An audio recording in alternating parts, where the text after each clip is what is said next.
Hello there and welcome back.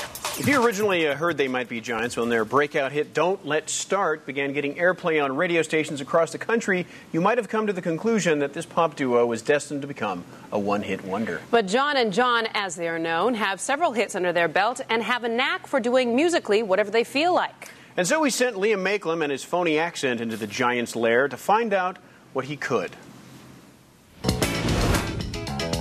They Might Be Giants. They're not your formulaic bubblegum top 40 band. Oh no. John Linnell and John Flansburgh started making their Talking Heads-influenced intelli-pop together in the early 80s. And by 1987, they were out there, carving out their singular niche in the post-punk scene. First of all, how would you define your music? We do very Beatle-based kind of pop songs, but I think what probably makes them really different from regular pop songs, the lyrics are a little bit more unusual or personal to us and our sensibility. You chaps have been described as nerd rockers. How does that sit with you? Generally, we don't define ourselves to ourselves. I feel like that's allowed us to be sort of free about what we do decide we're going to do. Definitions aside, you chaps were one of the first major bands to have a fanatical following on the internet. Yeah. How on earth did that come about?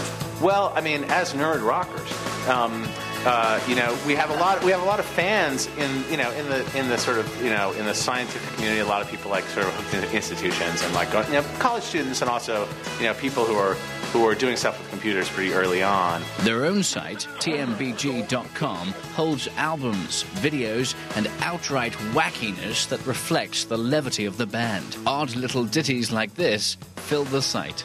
Now, broom, you must now sweep for me, the dust it fills my room. No, John, I will not sweep for you, for I am not your broom. Additionally, their online offerings include dialasong.com. You can hear there's like 40 songs that aren't available really anywhere else online. It's basically just a guy with an organ grinder kind of thing and a target. You click on the target and you hear a song.